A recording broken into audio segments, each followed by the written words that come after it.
Good morning, everyone. Good morning. Welcome, and thank you so much for attending. We are just delighted to have Dr. Rebecca Cunningham visiting the Rochester campus. I'll introduce her to you momentarily. Dr. Cunningham, I'd like to introduce you to UMR faculty and staff, our Regent Johnson, community members, City Council, Patrick Keene. These are the people that together are working toward the aspiration of the UMR vision, that we will inspire transformation in higher education. We'll do that through innovations that empower our graduates to solve the grand health challenges of this century. So these are the people that are making that happen. And we will hear from you shortly. Some brief remarks on one of the 5 topics that all the finalists are being asked to address. And a reminder that these are being recorded.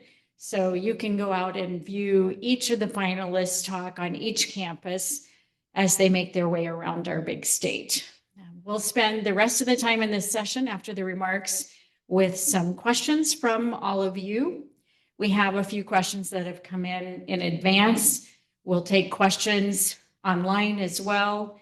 Use the Q&A function for that. And then you all have your cards and pins. You're ready to go on that. After we have the session today, we invite you to provide feedback. And for those of you who are listening online, there's a QR code, there's a link. And for the rest of us, we go to the presidential search website, and there is a link there for feedback. By Friday, this is an important detail, as the regents are going to be deliberating and then conducting interviews with each finalist on Monday, February 26th. So things are moving right ahead. So thanks everybody for being here and for your input. And now it is my pleasure to introduce you to Dr. Rebecca Cunningham. She is the Vice President of Research and Innovation at the University of Michigan. She earned her MD from Jefferson Medical College. And for more information about her CV, her full bio is all on the presidential search website. So today, she will be speaking about the power of the system. Welcome to the University of Minnesota, Rochester. Vice President Cunningham, the university is a statewide land grant institution with 5 campuses across Minnesota, and outreach, extension, and clinical partnerships in every county. Collectively, the university serves all Minnesotans. Please provide your thoughts on what it means to be a land grant institution today and your vision for advancing the university as a whole, while also ensuring the success of the individual campuses and their local communities. Welcome. We're so glad to have you here. Thank you so much. I think I'm on this side. Yeah. Maybe can I move this down?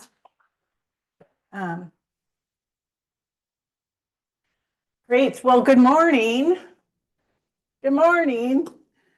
Thank you so much to the students and faculty and staff who took the time to come in today, who took the time this morning to meet me over some coffee and tell me about the passion and the vision of this amazing campus, and for your voice and time in caring to advance the university.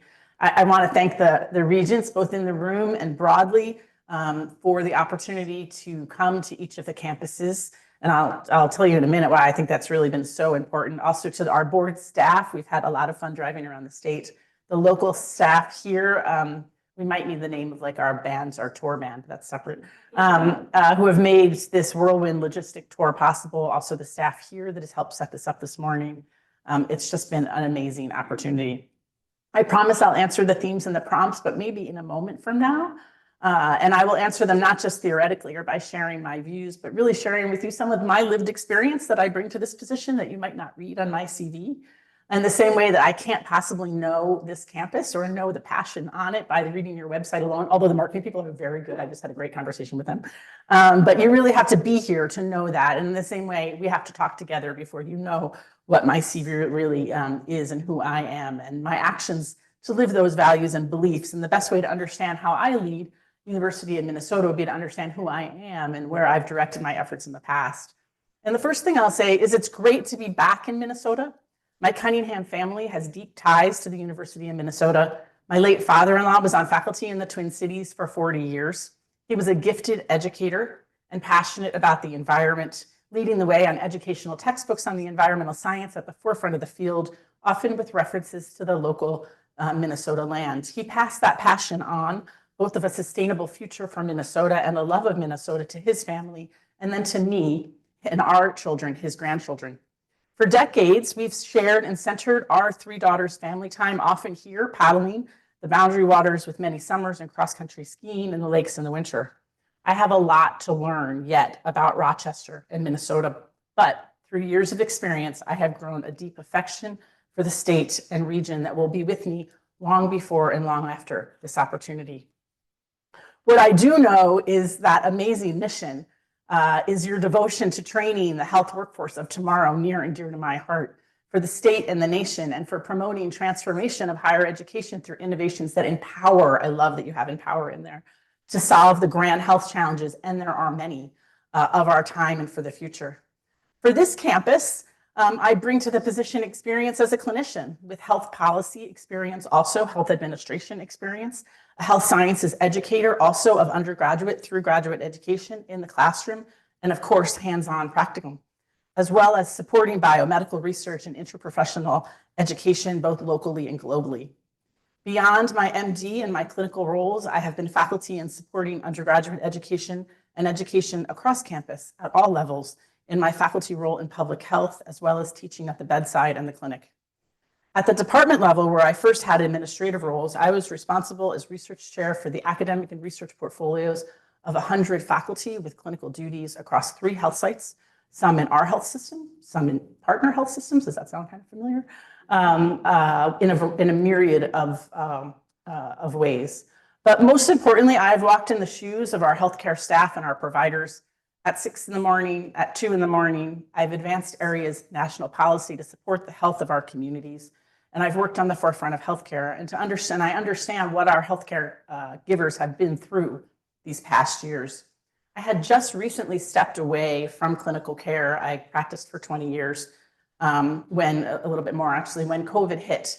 At the time, I was taking on that small job as the VPR of a university with $1.8 billion of research expenditures, which was sort of a full-time job. But I did care for patients during the last pandemic, SARS, and I'll never forget donning the protective gear as a young faculty, 6 months pregnant with my second daughter, day in and day out, and wondering how I was going to balance serving my patients and protecting my family. As we emerge from COVID, the critical need in coming decades for the region and the country to educate the best and brightest healthcare professionals to plan careers in these fields and recover from the trauma of that time. I also know that the team of healthcare, it's about team, is critical. Doctors don't heal patients. Teams of professionals heal patients. Social workers, nurses, techs, echo sonographers. It's a team approach, including to the custodian that cleans those rooms after and came in day out during the pandemic. It's an exciting and pivotal time for the University of Minnesota with that recent letter of intent with Fairview. I really view this, I know it's complicated, as a tremendous opportunity to align the mission of education of healthcare providers with the optimized delivery of care to the benefit of all Minnesotans. I was on the executive finance committee in my clinical department, and I understand how complicated finance balance sheets are with an academic mission and a health system, and with partners like Mayo across the street and the complications of those. At U of M, the University of Michigan there, sorry, we are the largest provider of healthcare in the state of Michigan, and we've recently expanded, merging with several healthcare systems across the state, and I've been engaged in many parts of those conversations.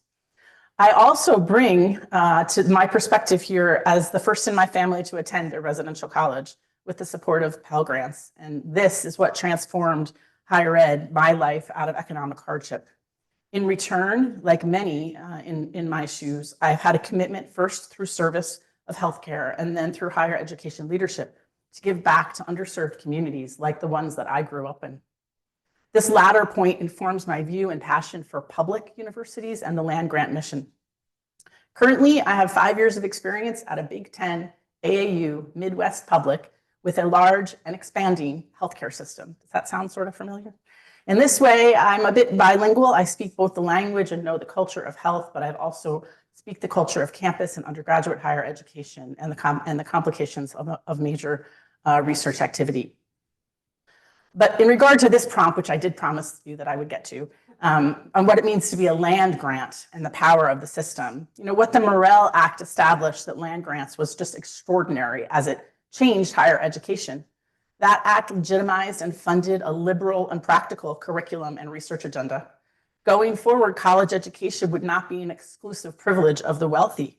Land grant colleges have helped society commit to solve practical problems and be available to the full socioeconomic range of students. You can see why that clearly would be a passion for me. The modern land grant university insists on meaningful engagement and collaboration with local, regional, and statewide communities. In this modern lens, a land grant has several major focuses. First, it prioritizes accessible and high-quality education and research that equips students with the skills and knowledge to succeed in the modern workforce. It collaborates with industries and communities like you are doing here to meet their evolving demands of your state, for example, in healthcare, ensuring their graduates are well prepared for the job market. I found it very impressive and quite telling that all 5 of University of Minnesota's campuses have been awarded the Carnegie Elective Classification for Community Engagement, and making the University of Minnesota the country's first and only system at which every individual campus has received this.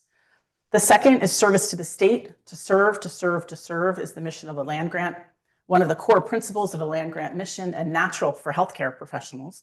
This concept of service is also fundamental to a significant number of outreach activities in academic health. As a public health researcher, service to the state, and at Michigan, we do say we're a university for Michigan, with a strong public mission. I saw this played out in many ways, but in regard to health services, well beyond caring for the thousands of covered lives we have, but also by providing things like opioid prevention services throughout the state.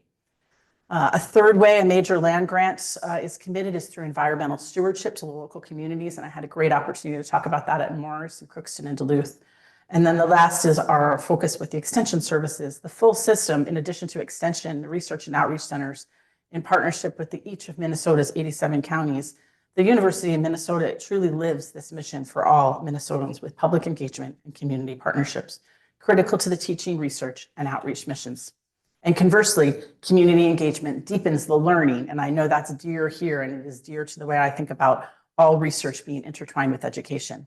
There's power in this mission of a land grant, and even more power when the distinct missions of the University of Minnesota system are brought to bear by the strength of each campus to bring to life how the system is greater than the sum of its parts. You folks, I've already seen live that in how you're connecting across the system and across the campuses, and I hear how the teaching practices here, which are so amazing, are then being served as models at other parts of the system. As in any decentralized system or campus, there's so much local knowledge and wisdom and purpose, and appreciating the individual identities while elevating the vision of who we are and what we can do collectively is the power of a system.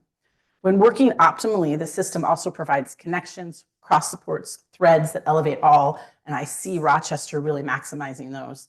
This is the way a chorus sings together more beautifully than the individual voices, and the University of Rochester has a strong song to sing and a strong voice in the power of that chorus. Its unique mission while elevating the system of all Minnesotans. I really want to thank you again for your generosity and your hosting of me this morning, and I welcome your questions. Thank you.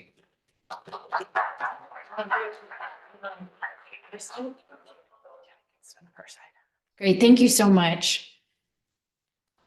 The question of system is an opportunity in terms of the synergies that are yet unexplored. In terms of the land grant, you know, that history and how it has propelled a kind of mission in public institutions is really admirable. And at the same time, the term land grant and a facet of the history of that is less admirable, and not at all. And so our tribal communities have a perspective of that term. And I wonder if you could address the opportunities with our tribal communities here in Minnesota as we move forward. And we have the Truth Report and, you know, lots of aspiration around this, but I wonder if you could talk to your experience or perspective on our tribal community relations as a land grant. Mm-hmm. And the term certainly has, you know, a multitude of connotations. I was asked to speak on it specifically, and so I did. But nonetheless, we do need to recognize that history and the University of Minnesota really has leaned into how we address that history. I can see pretty clearly. My experience with tribal communities has stemmed right now in my leadership at the University of Michigan. I oversee our Native American Graves Repatriation Act, which is, we're told by our tribal communities is a model around the country and has really been leading the way in how universities work on this difficult work of returning ancestors and funerary objects to the communities from which they were taken inappropriately and then used inappropriately at universities disrespectfully over many, many, many generations. I recently expanded that office and was the first to hire in staff with specific connections to the tribal universities. Of course, that's sped up our repatriation quite a bit with the local connections and trust and relationships that brought forth. To further build, trust isn't something, is not a moment in time. Trust is something you build over time with repeated actions, and it's important to be proactive. And in that, to be proactive, my office is, and I will meet with about 50 tribal elders in April of this year for the first time, really coming out of the pandemic. Tribal elders across the Midwest, where we can sit and dialogue and show honor to the elders and also respect and work on how we will continue to be good partners to each other moving forward beyond just the work that we're doing on repatriation. So those are some ways. The truth recommendations, I need to read the full report, but I can see already the amount of work and caring that has gone into them. And the commitment that both the University of Minnesota has made and the state has made around funding and access to education for our tribal communities. And I'm committed to learning more about that with deep respect and a passion for serving all of the communities, especially the communities that we have such a difficult history with. Great, thank you. And please get your questions in. I had one that came just before we started. So switch of topic to a question. I would love to hear your assessment of the national education trend away from the liberal arts toward more practical career focused education. Do you observe that? Are we on the right path? And the questioner thinks this has been about a 10-year trend, but liberal arts and practical career intersections, concerns. First, I don't think there's one size for one student. Many students have many different needs, and the beauty of a system, you have the opportunity to educate students with all of those different interests and needs across the system. You heard my background. When I first came to what was a small liberal arts school, I was very focused on the practical skills that I would be needed to go on to a medical degree, which I knew would both help serve the community and also lift my family firmly out of economic poverty.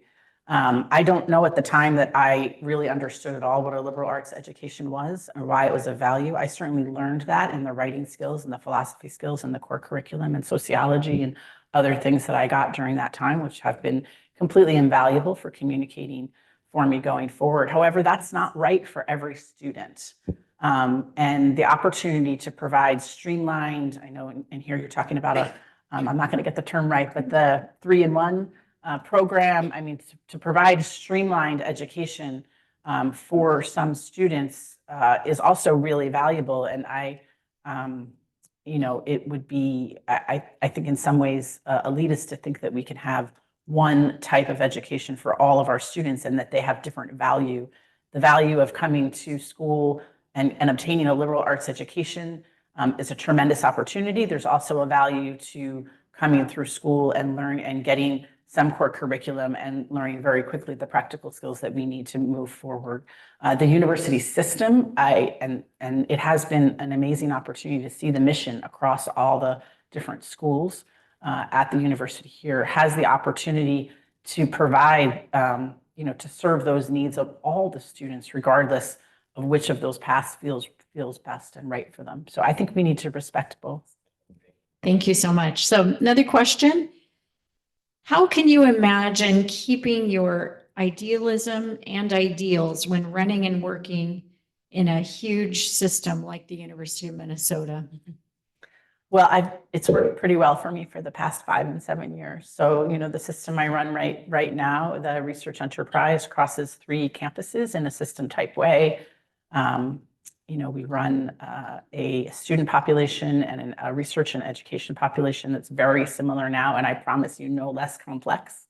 I really love complexity, that foundational training that I had in the emergency department. I like when things are complex. I'm pretty good at crisis, pretty calm, take your own pulse first. And like thinking about systems thinking. That's also one of the reasons I moved in my own scholarship years ago from just primary patient care to public health, where I could really think about the health of populations and think more system level. So that's what I think. I think the other ways one keeps their ideal, and I see this so strongly here, so I suspect it's one of the ways. I know you folks are working very hard here, and one of the ways that you're doing it is the mission you have is clear and the value that you have is clear. And when we can articulate that together and work together on it, it really drives and gets you over a lot of the bumps of assorted complexity. So sticking with system, but another facet, universities are being perceived and pulled in different directions to respond or not to current events. The current conflict in Gaza as a very prominent example. What is your perspective on how university systems should respond to controversies and external events that have social justice implications? This is the topic of our time, right? On every page of the newspaper. So, at the outset, free speech and academic freedom have to be a core component of our values at a system. We have to be most emphatic about free speech when it's speech that we don't agree with, because tomorrow we will be talking about speech that someone else doesn't agree with. But with that, we have to really couple that with policies and procedures that make it clear that when that free speech and free protected speech does move over into threats and harassment and even safety issues, that we have very clear and firm actions in response to that. With that, we also have to both learn and know internally, as well as educate our students and our faculty to know that free and protected speech doesn't mean that it's not hurtful, doesn't mean that it's not harmful, and how we work together on that as well. I think, specifically as we think about, activism on campus, which is an excellent opportunity for free speech by our students.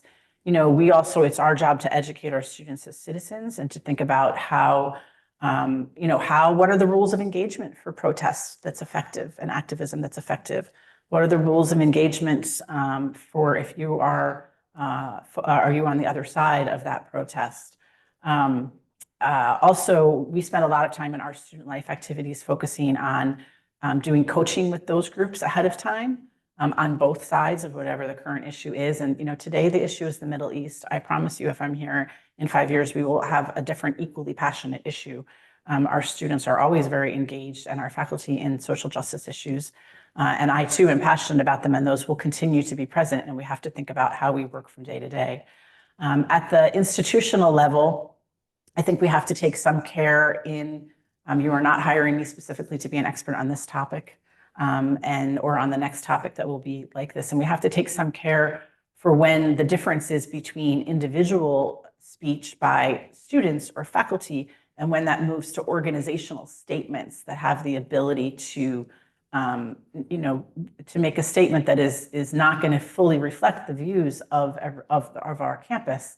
And where and when organizational neutrality is really important, and what it means for you as a department or a department chair if you put out a statement on skateboarding is the best way to get to work, and now we believe you should only skateboard to work. What does that mean for all the people that walk to work? And I think we have to think about that broadly. I think if I back up and hit it even a little bit more head on, you folks are in healthcare fields. So in healthcare and in the ER, it's not uncommon that I would be caring for a patient who was on both sides of the argument. Sometimes a patient who was hurt and a patient who hurted, and then we're both wound up there. And the first place that we have is compassion, and also knowing, and I did work in youth violence and violence in communities for a long time, that the origin of that argument may not be obvious and may be too deep and complex, then that was not for mine to judge. For mine to judge was to take care of the two human beings that were in front of me at the time and to make sure that they could go on to live their optimal lives.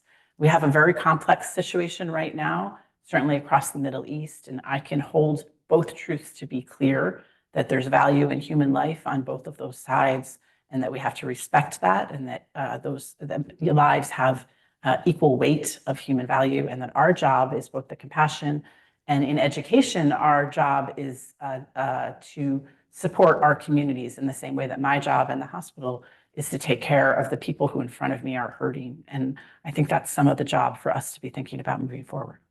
Thank you. So switching gears to a faculty matter. So imagine you have the opportunity to revise a promotional policy. What would you suggest as the best evidence to demonstrate effective quality teaching? An easy one.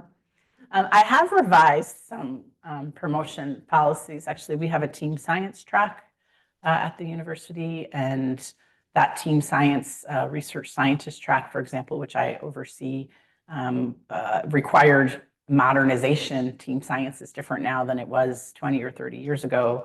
I mean, the first thing I'll say about any revision to policy, certainly anything as near and dear to the heart as educational policy, requires deep stakeholder engagement by the folks that it's going to impact, requires a lot of department level engagement.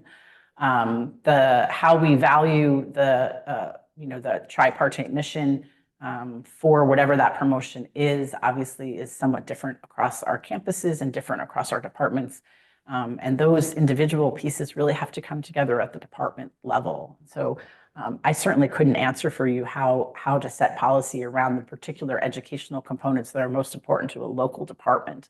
But from a system level, I certainly have supported the stakeholder engagement that goes into that, as well as the iterative process to make that happen. We've recently, as we revised that research scientist track, realized that the initial committee recommendations and the initial work that had been done all across campus was proposing a change to the criteria for the top level of that track that would have been problematic for people who have already been on that track and earned it at a particular level, and that needed to be considered and dealt with.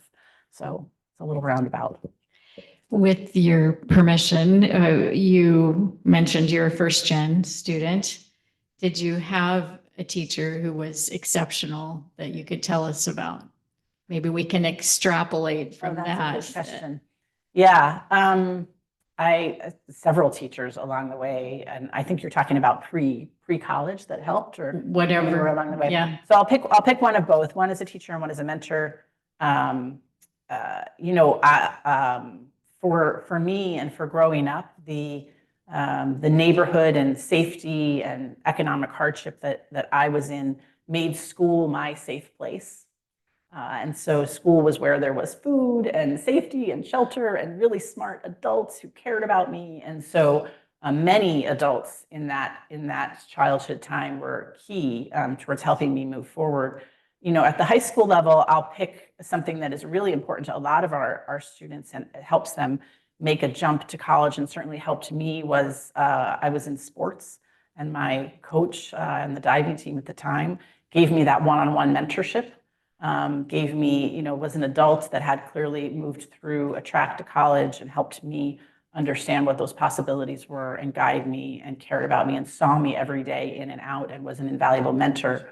At the college level, I think there were two teachers that really stand out to me. One was writing and my English. I did not come to college well prepared to write well. And their kind, gentle, but firm redlining of my papers as a gift, feedback as a gift, say it again, really helped me progress in a kind way that did not feel, as somebody said here earlier on, that there was no shame in going and asking for that help and really learning, and that it was a skill that I could learn. And then I had a really amazing biology teacher that early on, I was a biology and chemistry major, that early on was interested in the environment And that was rather new then in terms of environmental sustainability. Thank you for sharing that. We have another question about vision for the University of Minnesota. Where do you see the University of Minnesota in 10 years? And also, thinking about Rochester and where we might be in 10 years. And then the one asking the question has some points to make too. So we have an outflow of high school students from the state of Minnesota. How do we keep them? Student life on campus, what might that be like in 10 years? Other education opportunities, but a chance to talk from any angle about the vision for the University of Minnesota. I've been involved, we've been undergoing a Vision 2034 process at the University of Michigan, sort of trying to answer exactly this question of where the University of Michigan wants to see itself in 2034. And again, the first part of that would have to be a collective summation of where all of you see the University of Minnesota going and good stakeholder engagement to see what those possible visions could be before certainly anything would come top down as the vision is X. However, it's obvious that you have an amazing powerhouse of educational opportunity here with this system, with your public mission across these 5 very differentiated campuses. And across this campus, particularly around their healthcare mission. And so there's no doubt that there's opportunity, that this is already an amazing system, but has opportunity as we think about a system level and think about what the vision is at the system level, in the same way that at University of Rochester, you all can speak so clearly about the vision. I think my job as president would be to help think about, and what is the vision for the system as the sum of our parts? And then can all of you also articulate what that vision is for the university at the whole, so that we can all sing that song together as a system, which can help bring our students in. So that's a little bit about sort of visioning and how I think about it. I think it's incredibly important for people to come to work and learn every day and know what the purpose is of the place they're at and what the strengths are that it can have. And while they're differentiated, there really is a common goal there. Here on this campus, for a vision, my goodness, we talked in the forum a little bit. I was starting to think of it as building the plane as you're flying and the plane is high. And then I realized you've built a rocket and you're way up in the sky and you're still putting on parts and they're really amazing. And by the way, those parts are also learning for the other campuses. And so we have such a dire need in healthcare right now. Our citizens have such a dire need for healthcare. You train a huge amount of the healthcare workforce for the state of Minnesota at a high quality way, and expanding on, your rocket is continuing to go up. There clearly is more expansion here, certainly that's possible and needed. And then how do we integrate some of those opportunities as you are with the other campuses, so that in the vision of this, which is about creating amazing healthcare and transformative, solving the healthcare problems of the state, there are parts on other campuses that also have part of that mission, and how can we be working together on that? I might ask you for the second part of the question again. Right. I think you got it. Okay. The Rochester vision and the campus, the university as a whole. But the part about keeping students in the Student life. state was just Yeah. a facet of Yeah. that, but it is one of the challenges facing the whole system. Yeah. Right. And so when we think about, the first way to keep students is the state is that the University of Minnesota trains them and educates them. Because once we lose them out of state, they may not want to come back. They may find new places. And so, really outstanding enrollment management techniques, which I know you've worked on here and I've been talking about across the system, are key. Those include things like at the University of Michigan, we have the Go Blue Guarantee, which is under a certain income bracket, your education is free. And I know the state of Minnesota has some workings on that as well, but are there ways that we can think about adding to that or differentiating from that? But the thing about that guarantee is the marketing on that for the marketing folks in the room is crystal clear. And we try to make it obvious to every student across the communities, especially our underserved communities that we're trying to reach, that they know without any doubt that they don't have to worry about that sticker price, which sounds terrifyingly scary, but their family is in the income bracket in which they will go to free.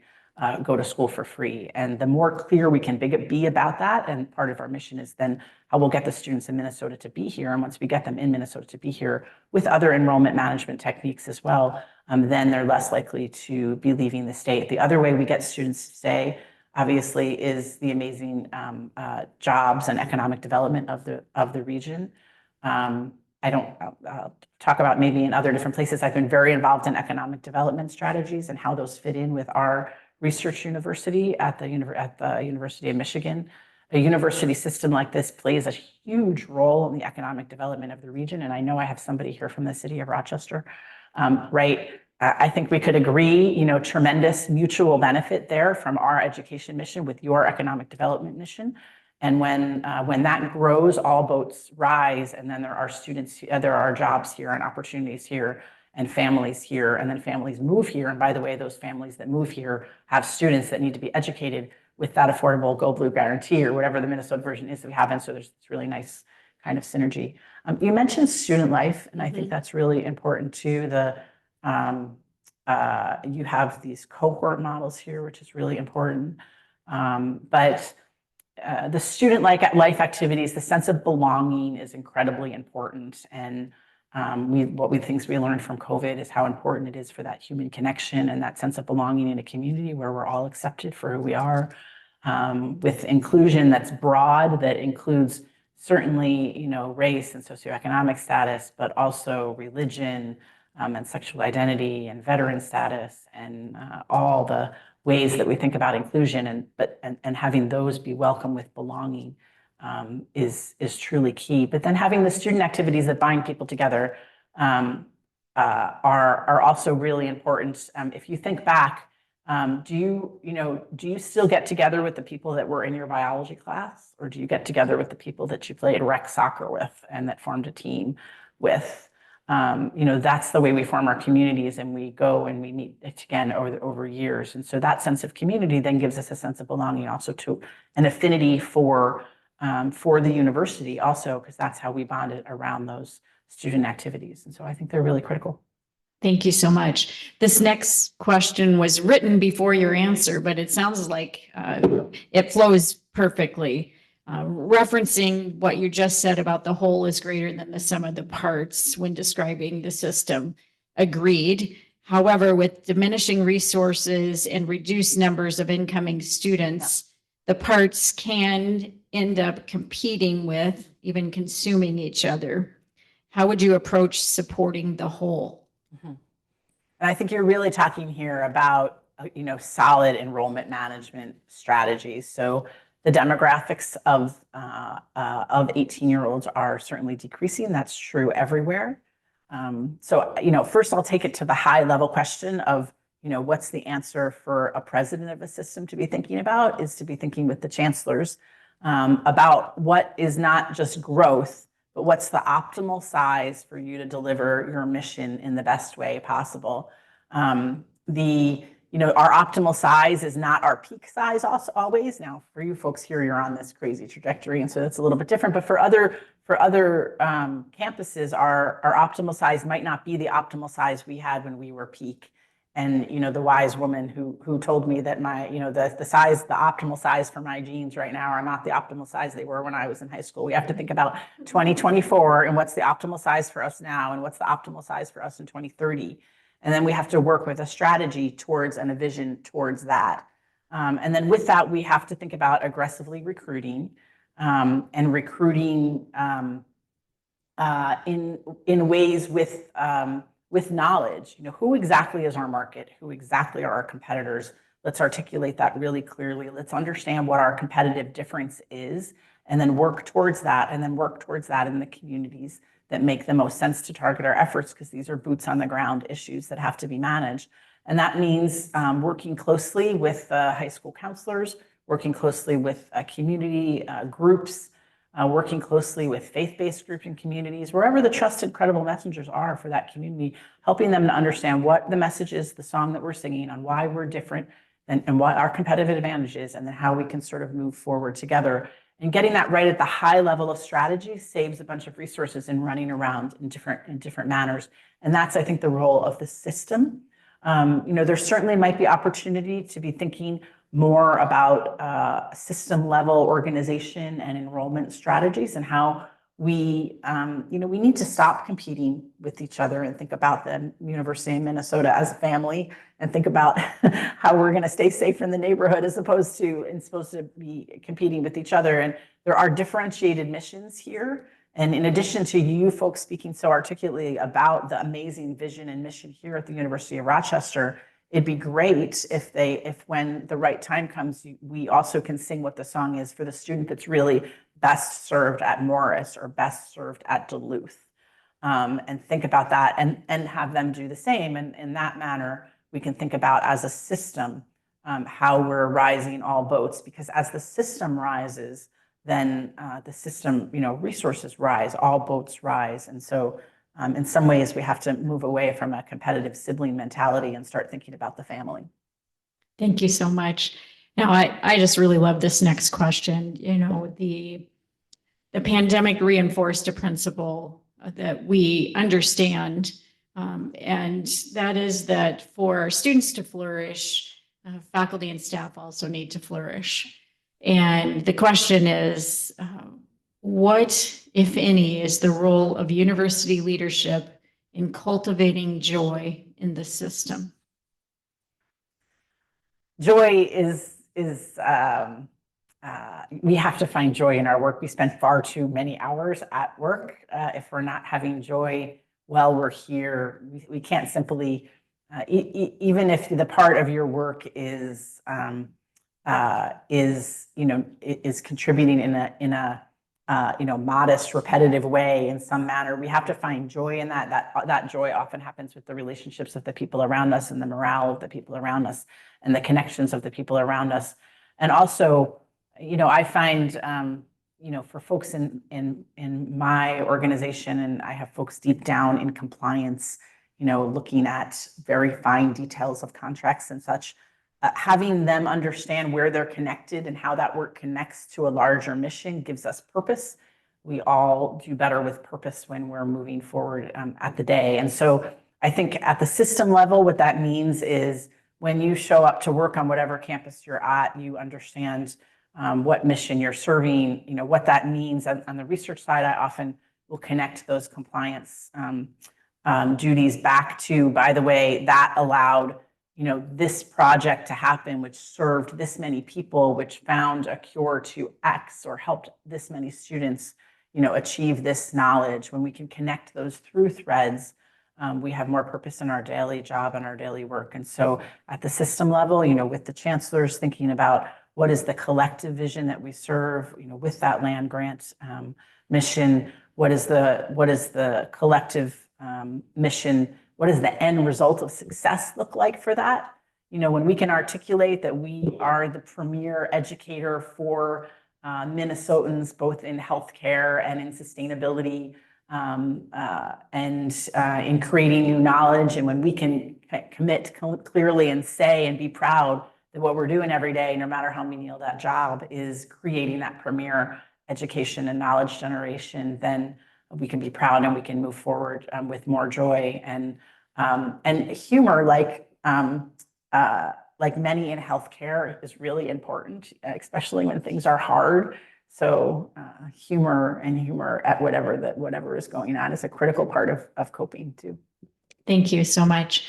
And now a question that came in advance, and this is about advancement and development work, and wondering if you could share a bit about your background working with individual and corporate donors, knowing that we'll be embarking on something new soon in the development space, and that campaign is going to emerge. And we have a campaign here at UMR right now called Onward, but there'll be a broader university campaign. So just speaking to your experience and vision for development work. Development and philanthropy and gifts is one of a key resource and revenue stream when we think about a diverse portfolio of how we move forward in our mission. Working with our alumni, regardless of whether they're interested in philanthropy or not, is also a critical part of the history that they have and the ability for us to learn. They often are the folks that care the most about the university beyond they span administrations and know what's going on in the field and the market and the community. And so, first of all, that community is very important, separate than whether they're providing funds or not. But specifically for philanthropy, we are currently about to embark our next major university campaign. We're in the quiet phase of that right now.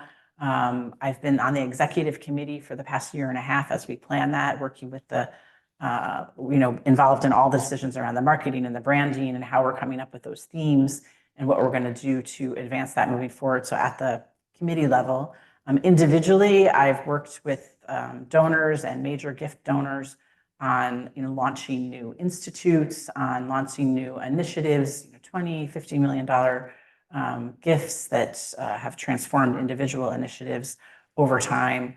I also meet regularly with some of our major gift donors just to understand, where they think we should be going, and they're happy to tell me what we're doing right and what we're not doing right, and I appreciate that too. So certainly a lot of experience. I enjoy working with the donors and working with alumni, and you can tell I'm passionate about this public education and our mission, and it's always a joy to work with them in partnership on that. More specifically, I've also worked with our VP of development to think about how we're going to break down the silos of some of our fundraising.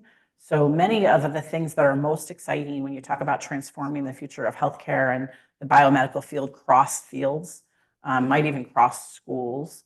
And so sometimes historically at Michigan, our fundraising and gift officers, had incentives that were aligned within their unit very specifically. And we did some structural work to think about how we could have some shared incentive models and how we could be thinking about fundraising for the bigger issues that really are going to require and have impact. And the funds will eventually flow to multiple schools or multiple colleges or even multiple campuses. And how we think about what excites some donors is certainly that really high level transformative plan, but sometimes that requires that the funds are going to flow to different places, and how can we work structurally with our deans and our chancellors to have that sing a song together. Some other ways I've worked with fundraising is we have a generational shift in our donors, and it's time to be really attentive to the future generations of the generations now that are more able to give, and also to think about the diversity of those. I have had hard conversations with some of our development officers saying, there are other demographic groups here and even potentially other genders. Could I please speak to all of them? Because they have great things to say and funds to provide, and even small gifts matter a lot. And so we've done some work on thinking about the diversity of that, especially for some of the healthcare initiatives I've moved forward that impact deeply underserved communities. And how we can be thinking about that collectively. The last place I've worked with fundraising is, especially for a few of our institutes, is to think about digital fundraising and how we're doing that differently now, certainly than 10 years ago, and what the affinity groups are for digital fundraising, and how we can engage our graduates early on, even in small ways, and let them grow over time and get to know us. Thank you so much. The next question is about budget and balancing that budget. And certainly we have pressure from the public and the legislature to keep tuition as flat as we can, freeze it, reverse it, whatever. And yet for several academic units, tuition is the primary revenue that makes things operate. For other units, the research income will sustain them. So how to balance that budget and not to raise tuition exponentially until the end of time? How would you set those priorities? Right. We have to think about the diversified sources as well as who our stakeholders are. It's certainly true that we cannot continue to raise tuition at the rates that have happened over the past 40 or 50 years and be competitive. We also have to communicate to our students, and this is back to the other question, I'll get to this one too, is what the real cost of that education is for them, and have them understand that at the front end before they get what they think is sticker shock, without realizing in a communicated way that they're not actually going to pay that part of the bill. But nonetheless, that doesn't help us actually balance the funds. In addition to philanthropy that we talked about, and I've also helped raise money for undergraduate paid internship programs and started a new program in that regard. So those kinds of opportunities are important. We need to think about state support, and our policymakers turn over rather frequently, and helping them understand how we're differentiated, and we are differentiated from other educational markets in the state by what we're bringing, requires a lot of stakeholder engagement at the policy level. I meet frequently now. I oversee our federal relations, jointly oversee our federal relations, governmental policy. I work frequently with our state government relations folks. I think I've met with some of our congressional delegation this month twice, as well as with our economic development corporation. So thinking about what they know, what they need to know, how we can articulate the story for them to make it clear that the state support is continued and is really important.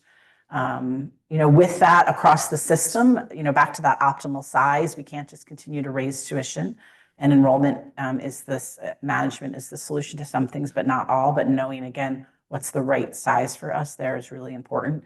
You mentioned in the last question, and I didn't answer that part, I think, was around corporate partners. I've had a real focus on corporate partnerships. We've done a whole bunch of work, one on amplifying our research portfolio, specifically in corporate engagement, in a couple of different ways. Our corporate partners, one, would like to be near us, and have done some work for our Rochester, for our local city folks here in helping to bring industry to the region, is one component. The other component is I have worked with corporate gifts. We brought $150 million corporate a biomedical research partnership from Deerfield to the University of Michigan.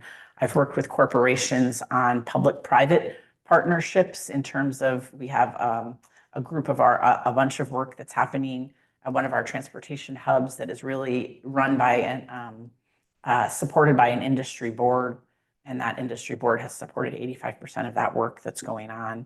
But I think there's opportunities in the healthcare space specifically, which is, where you're living and where this campus is moving so far ahead of, we're really good partners here to major health systems.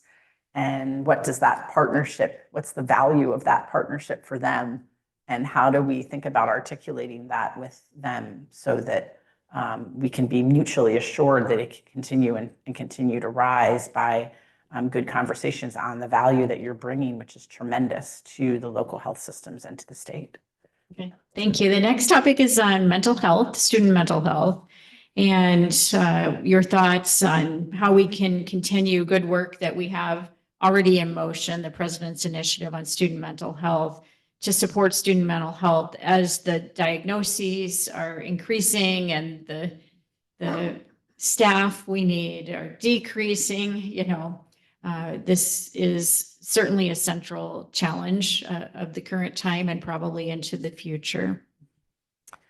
So student mental health is a key challenge of our time. It's also key to student success and student retention and general happiness. I was really pleased to see the work that's going on also in teaching your current trainees on flourishing and how they can then succeed and flourish in healthcare professions when they graduate, because that keeping as was said, it's one thing to continue to create a pipeline. It's another thing if the pipeline is leaky at the other end, because healthcare is difficult, is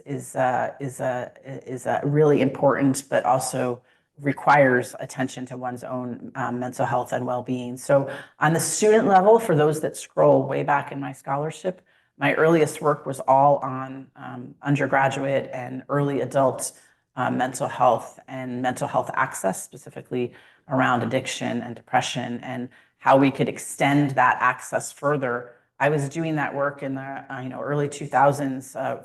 We were looking at how we could use remote support for mental health far before we had laptops and iPhones. So I think there's a number, and I went on to do continued work on that then post-COVID, and I need to read more about the initiative here. But like most campuses, we also launched an initiative. The answer can't simply be add more counseling and add more hours. That's at a point where we're at crisis. We really have to work upstream from that. And that's where I spent my career working, is trying to get people not in crisis in the ER, but working upstream in a preventative health way. And student mental health is exactly the same as that. And so, we, work to broaden peer counseling and peer supports, really expanding what can be done before you need crisis counseling and before you need treatment, how we can, recognize and support addiction treatment early on, when addiction is at a misuse level and hasn't yet reached a level of full addiction, and how we can work with partners on that. So all those things are really important. I'm sure you have some good supports in place, and thinking about how we can broaden those is critical. Well, thank you so much. We're just about at our time. I wonder if there's anything else you'd like to share with us. I think we had lots of questions and good complex answers. We appreciate that and appreciate your interest in the University of Minnesota. Any final remark? I'm just so happy to be here. It's, regardless of this position, you've already taught me so much this morning in hearing about how the innovation and the ways that you're thinking about this, as we think about and the science of the pedagogy. So many of our teachers across campus, and certainly across the health professions, were hired for their excellent skills in that particular field, and were never taught how to stand up in front of a classroom and properly move ahead in a science-based way. And the fact that you're leading on that, and it's working with this decrease in gap for your success, is stunning. I've learned a lot here this morning, and it's something that certainly we should be taking away to other places. And so I just thank you for the opportunity to come. I'd be just thrilled to get to champion the work that you're doing in healthcare across the state of Minnesota. Thank you so much.